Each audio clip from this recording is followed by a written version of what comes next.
नमस्कार विद्यार्थी मित्रांनो, स्टडी एम-पी-सी या चॅनलमध्ये आपलं पुन्हा एकदा स्वागत आहे.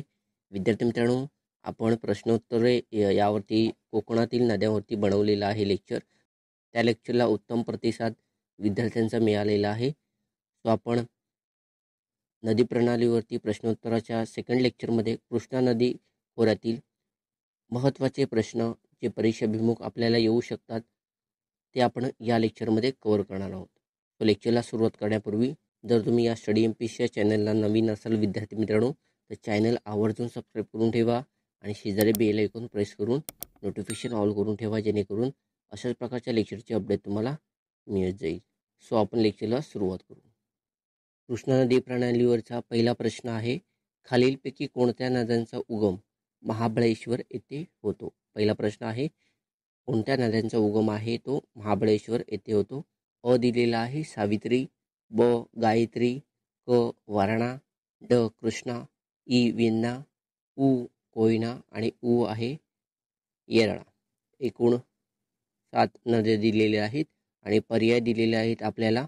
एकमध्ये आहे अ ब क ड उ, दुसऱ्यामध्ये आहे अ ब ई उ दुसरा उ, तिसऱ्यामध्ये आहे अ क ड ई उ, चौथ्यामध्ये आहे अ ब ड ई उ. तो विद्यार्थी मित्रांनो, येरळा ही नदी आहे ती महाबळेश्वर येथे उगम पावत नाही. तो ऑप्शन कोणकोणते कट होतात बघा, 2 कट होतो आणि 3 कट होतो. ओके, आता राहिले कुठले 1 आणि 4. सो सावित्रीचा उगम महाबळेश्वर येथे होतो, बरोबर आहे. कोकणातील नदी आहे. गायत्री ही गुप्त नदी आहे, ती सुद्धा महाबळेश्वर येथे उगम पावते. सो अ ब बरोबर आहे. त्यानंतर वारणा नदीचा उगम महाबळेश्वर येथे होत नाही. तो ऑप्शन 1 गेला, राहिला कुठला? चौथा. सो याचं उत्तर आहे चौथा हा पर्याय या प्रश्नाचं उत्तर आहे. ओके, कोणकोणत्या नद्यांचा उगम होतो? सावित्री, गायत्री, कृष्णा, वेण्णा आणि कोयना ह्या 5 नद्यांचा उगम एकाच ठिकाणी होतो. ओके, महत्त्वपूर्ण आहे, लक्षात ठेवा. दुसरा प्रश्न आहे, महाराष्ट्रातील कृष्णा नदीची एकूण लांबी किती आहे? 1 आहे 265 किलोमीटर, 2 282 किलोमीटर, 3 366 किलोमीटर आणि 4 आहे 238 किलोमीटर. तर महाराष्ट्रातील कृष्णा नदीची लांबी आहे ती 282 किलोमीटर आहे. ओके, महत्त्वपूर्ण आहे. त्यानंतर खालीपैकी कोणता पर्याय विसंगत आहे? आपल्याला विसंगत पर्याय ओळखायचा आहे. एक दिलेला आहे कृष्णा प्लस वेण्णा बरोबर माहुली. ओके, त्यानंतर 2 दिलेला आहे कोयना प्लस कृष्णा बरोबर कराड, तिसरा आहे वारणा प्लस कृष्णा बरोबर हरिपूर आणि चौथा आहे कृष्णा प्लस पंचगंगा बरोबर प्रयाग चिखली. सो आपल्याला इथं विसंगत पर्याय ओळखायचा आहे. चौथा पर्याय हा विसंगत आहे. कृष्णा आणि पंचगंगाचा संगम आहे तो नृसिंहवाडी किंवा नरसोबाची वाडी इथे येऊन पंचगंगा नदी कृष्णा नदीला येऊन मिळते. बाकी बरोबर आहेत. वेण्णा नदी कृष्णा नदीला माहुली येते, त्यानंतर कोयना कराड येते, वारणा नदी आहे ती हरिपूर सांगलीमध्ये येऊन मिळते आणि कृष्णा नदीची पंचगंगा ही नदी नृसिंहवाडी किंवा नरसोबाची वाडी येथे येऊन मिळते. महत्त्वपूर्ण आहे, चौथा पर्याय हा विसंगत आहे. ओके, चौथा क्वेश्चन आहे, खालीलपैकी कोणती कृष्णा नदीची उपनदी आहे? ओके, आपल्याला उपनदी ओळखायची आहे कृष्णा नदीची. 1 आहे सीना, 2 आहे सावित्री, 3 आहे वैनगंगा आणि 4 आहे येरळा. ओके, सो कृष्णा नदीची उपनदी आहे चौथा पर्याय. येरळा ही कृष्णा नदीची उपनदी आहे.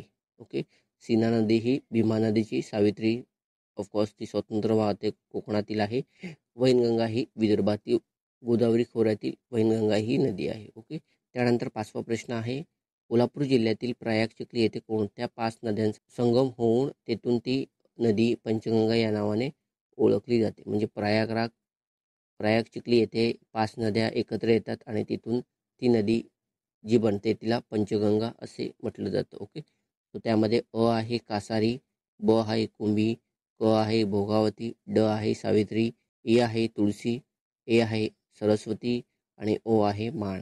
ओके, आणि पर्याय दिलेले आहेत आपल्याला. एकमध्ये आहे अ ब क ए ओ, दुसऱ्यामध्ये आहे ब क ड ई ओ, तिसऱ्यामध्ये आहे अ ब क ई ए, चौथ्यामध्ये आहे अ ब ड ई ओ. सो सावित्री नदी कोकणातील नदी आहे. सो ऑप्शन कोणकोणते जातात पहा. 2 जातो आणि 4 जातो. ओके, लक्षात ठेवा. ऑप्शन मायनस करायला शिका. ओके, सो आपण नियरेस्ट उत्तरापर्यंत तरी पोचू शकतो. सो सावित्री नदी ही कोकणातील नदी असल्यामुळे तिचा संबंध इथे येत नाही. सो 2 आणि 4 कट होतात, राहिले कुठे 1 आणि 3. सो ऑप्शन इक्वल कोणते आहेत? अ ब क आहे 1 मध्ये आणि 3 मध्ये. सो आपल्याला ए ओ आणि ई ए शोधायचं आहे. सो ए आहे सरस्वती आणि ओ आहे माण. माण ही प्रयाग चिखली येथे येऊन मिळत नाहीत. ओके, सो ऑप्शन गेला 1 कट झाला, राहिला कुठला 3. सो प्रयाग चिखली येथे कोणत्या 5 नद्यांचा संगम होतो? तर कासारी, कुंभी, भोगावती, तुलसी आणि सरस्वती ह्या 5 नद्यांचा संगम प्रयाग चिखली कोल्हापूर येथे झालेला आहे आणि तिथून ती नदी पंचगंगा या नावाने ओळखली जाते. पंच म्हणजे 5, संगम म्हणजे एकत्र येणं, 5 नद्यांचा संगम.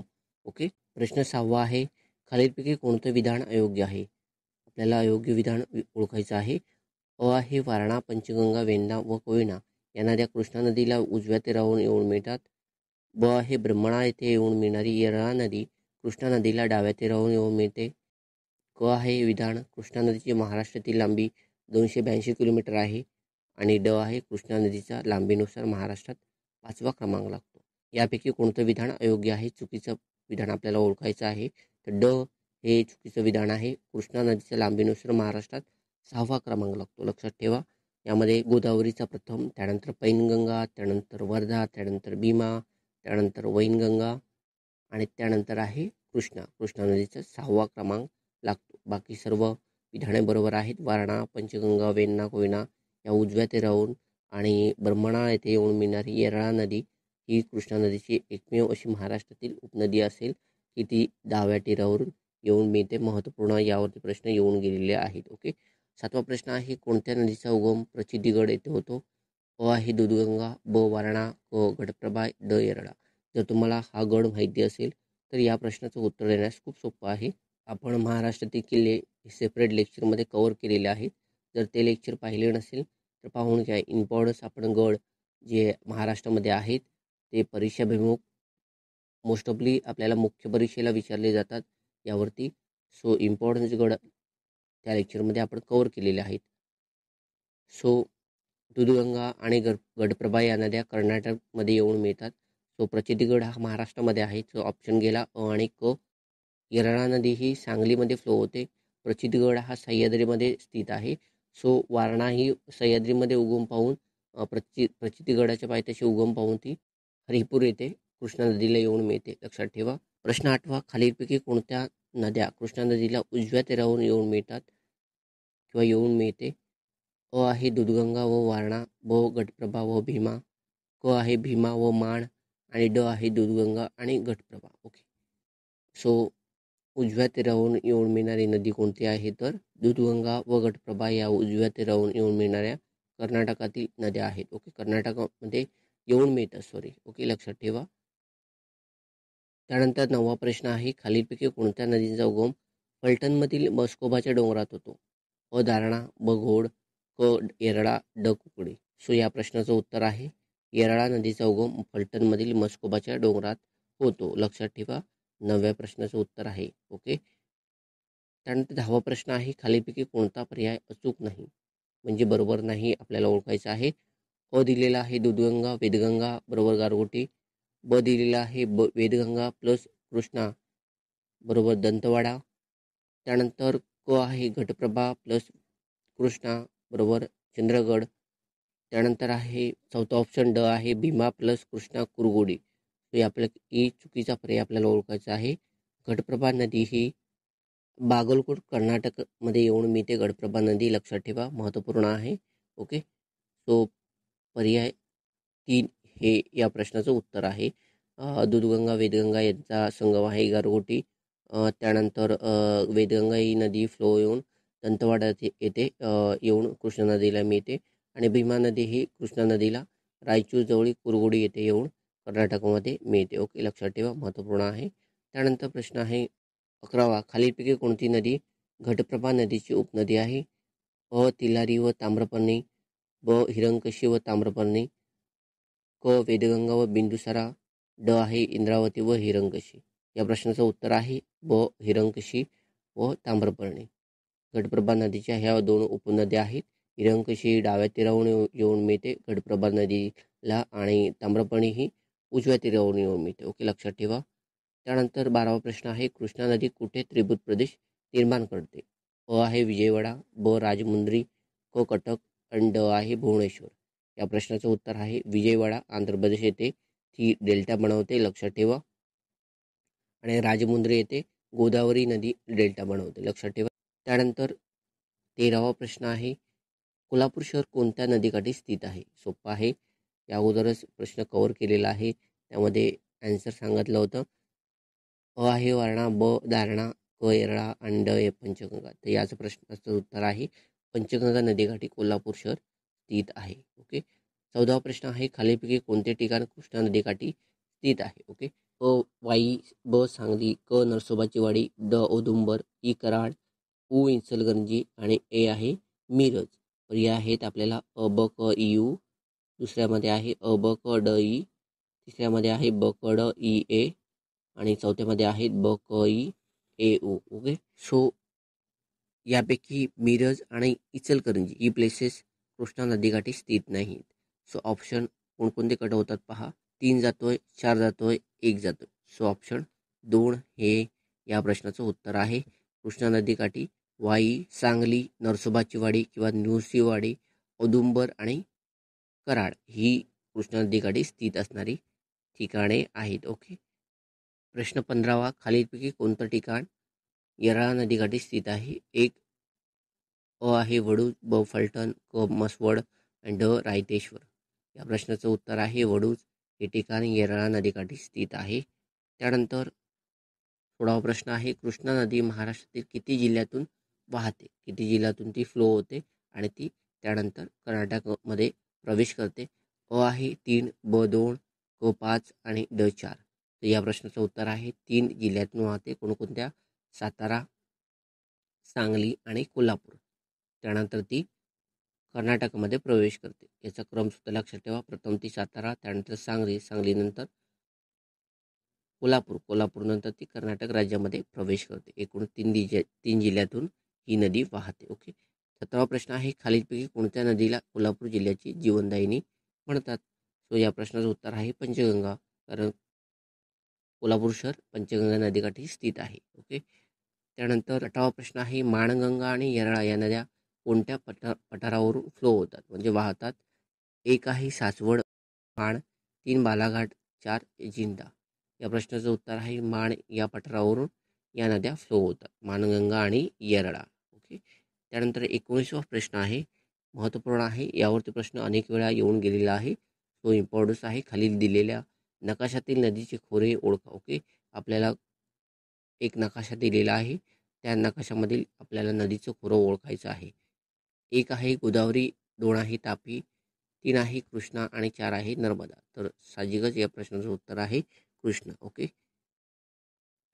त्यानंतर 20वा प्रश्न आहे, लांबी जास्त, प्रवाह संथ, रुंद दऱ्यातून वाहणारी ही खालीलपैकी कोणत्या नदीची वैशिष्ट्ये आहेत? ओके. 1 आहे वैतरणा, 2 आहे सावित्री, 3 कृष्णा आणि 4 आहे पाताळगंगा. तर या प्रश्नाचं उत्तर आहे 3 कृष्णा. ओके. लांबी जास्त आहे, प्रवाह संत आहे, रुंद दऱ्यातून, त्याचप्रमाणे अजून एक वैशिष्ट्य आहे, ती म्हणजे आपल्या मुखाशी ती नदी त्रिभुज प्रदेश निर्माण करते. ओके. बाकी ज्या नद्या आहेत त्या कोकणातील आहेत, त्या ठिकाणी अरुंद दऱ्यातून प्रवाह हा खूप जास्त असतो आणि लांबी खूप कमी असते. ओके. कोकणातील नद्यांची वैशिष्ट्य आहेत. ओके. त्यानंतर 21वा प्रश्न आहे, कृष्णा नदीची कोणती उपनदी महत्त्वाची आहे? 1 गोदावरी, 2 भीमा, 3 तापी, 4 तानसा.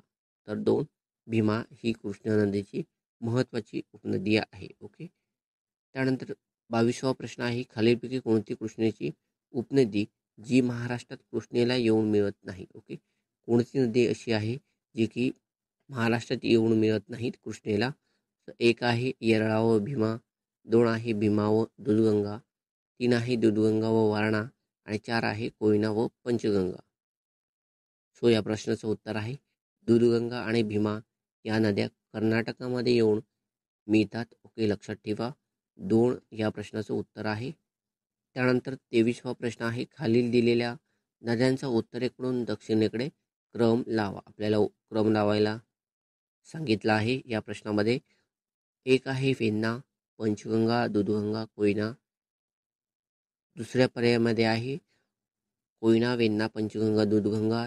तिसऱ्या पर्यायामध्ये वेण्णा, कोयना, पंचगंगा, दूधगंगा आणि चौथ्या पर्यायामध्ये पंचगंगा, वेण्णा, दूधगंगा आणि कोयना. या प्रश्नाचं उत्तर आहे वेण्णा, कोयना, पंचगंगा आणि दूधगंगा. त्यानंतर 24वा प्रश्न आहे, कृष्णा नदीची भारतातील एकूण लांबी किती आहे? एक आहे 1605 किलोमीटर, 2 आहे 1400 मीटर, 3 आहे 1510 किलोमीटर आणि चौथा पर्याय आहे 1400 किलोमीटर. प्रश्नाचं उत्तर आहे 1400 किलोमीटर आहे. लक्षात ठेवा, एकक लक्षात ठेवा. ओके, महत्त्वपूर्ण आहे.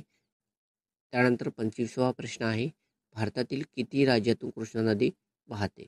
लक्षात ठेवा, भारतातील किती राज्यातून कृष्णा नदीचा फ्लो आहे?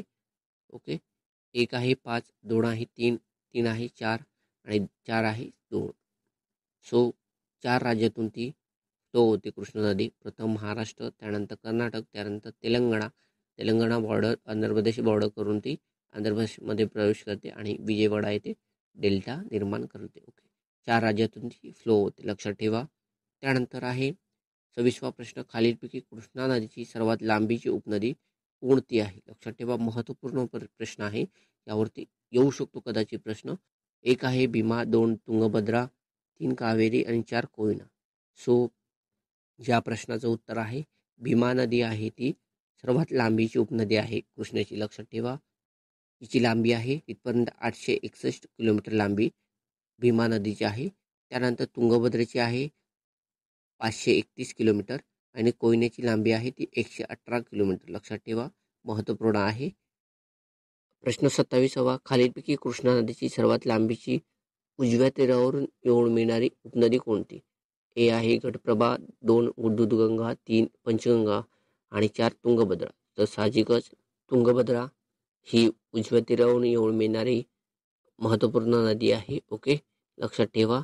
आणि घटप्रभा आहे त्याची लांबी आहे 283, दूधगंगा आहे 103 किलोमीटर, पंचगंगेची लांबी आहे 74 किलोमीटर. लक्षात ठेवा, महत्त्वपूर्ण आहे. त्यानंतर 28वा प्रश्न आहे, कृष्णा नदीच्या खोऱ्याने भारतातील किती टक्के भाग व्यापला आहे? अत्यंत महत्त्वाचा प्रश्न आहे. 1 आहे पर्याय 11, 2 25, 3 4 आणि 4 आहे 8. तर या प्रश्नाचं उत्तर आहे 8. 8% भाग भारतातील कृष्णा नदीने व्यापलेला आहे. लक्षात ठेवा, महत्त्वपूर्ण आहे, यावरती प्रश्न बनू शकतो. 29वा प्रश्न आहे, महाराष्ट्रात येऊन मिळणारी कृष्णा नदीची सर्वात लांबीची उपनदी कोणती? महाराष्ट्रात येऊन मिळणारी कृष्णा नदीची लांबीची उपनदी कोणती? जरी भीमा सर्वात लांबीची उपनदी असली तरी ती महाराष्ट्रात येऊन मिळत नाही, तर कर्नाटकमध्ये येऊन मिळते. सो हा प्रश्न खूप महत्त्वाचा आहे.